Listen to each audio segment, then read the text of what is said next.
Welcome once again to A.O.S Group.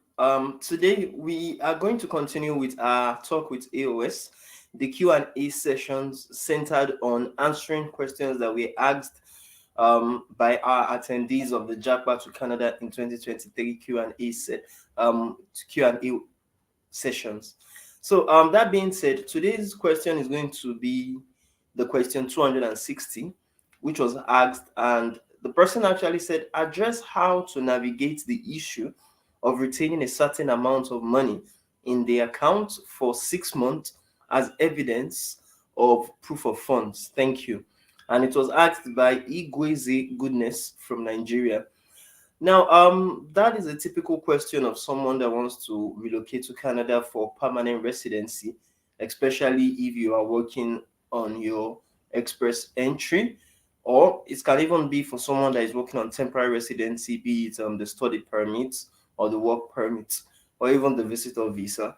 So, I would state that yes, you have to find a way to navigate around the certain amounts you would have to put depending on your family members and you yourself, what you are going to achieve or what you are going to do in Canada. So if for instance you want to relocate to Canada permanently, and you have seen that yes, you have to show at least 3 months of fees to show that yes, you can survive yourself, you can plan yourself, and actually get to fund your own trip, likewise your own stay in Canada. I'll state that yes, there are a lot of ways you could do it. The popular and common way people know is actually having that set amount in their own account. Do you understand? Especially having a kind of savings towards that process, towards that proof of funds, towards that application you're working on.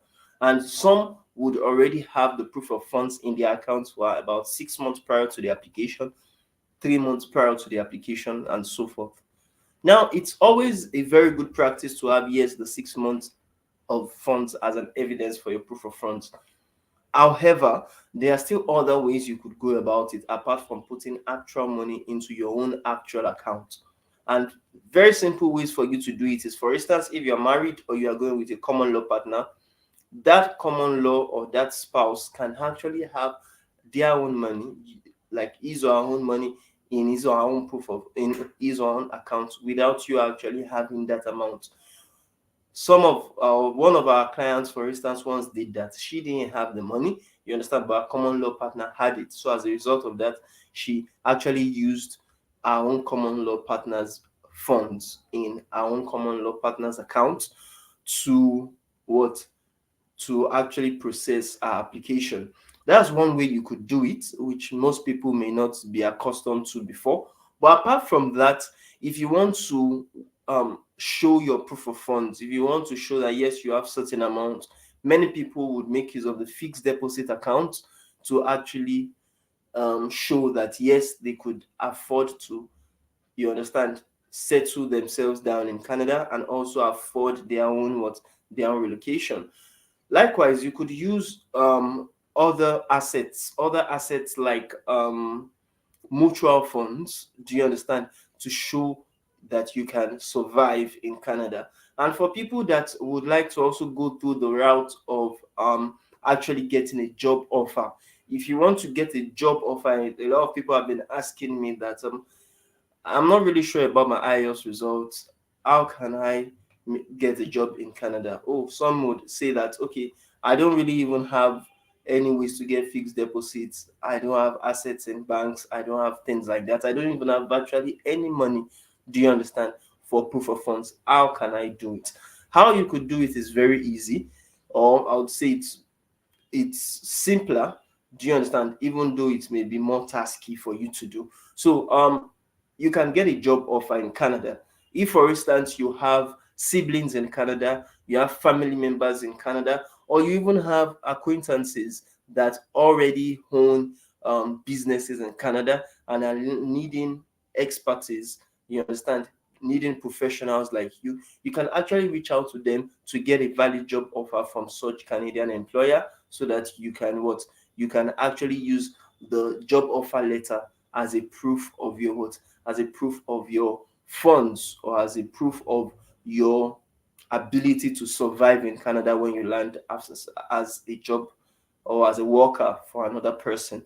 Do you understand? Many people are going through this route now, especially now that Canada is actually giving new policies for their relocation. If, for instance, you are a visitor in Canada, perhaps you have gone through visitation or tourism, and you have now landed in Canada, you can actually get a job offer. Do you understand? And use that job offer as your proof of funds for work permit or for, you understand, permanent residency, in order to stay back in Canada, and also to use it as your own proof of funds to continue your application for permanent residency. So that could actually work a very good deal for you as you are in Canada. So I hope that answers the question. If you have any further questions you would like to ask, you can actually visit our website, aosacademy.com. You could also send us emails on admin@aosacademy.com. You can as well even contact us through our contact details, our phone numbers. Likewise, if you have any kind of question you would like us to feature in this Q&A session, you can drop it on the live chat section or the comment section of this video. And please kindly subscribe to this YouTube channel, hit on the notification bell to get updated anytime we drop a content, and like and share this video with your friends and with your family. And I do hope to see you in our next Q&A sessions. Thank you very much, and bye.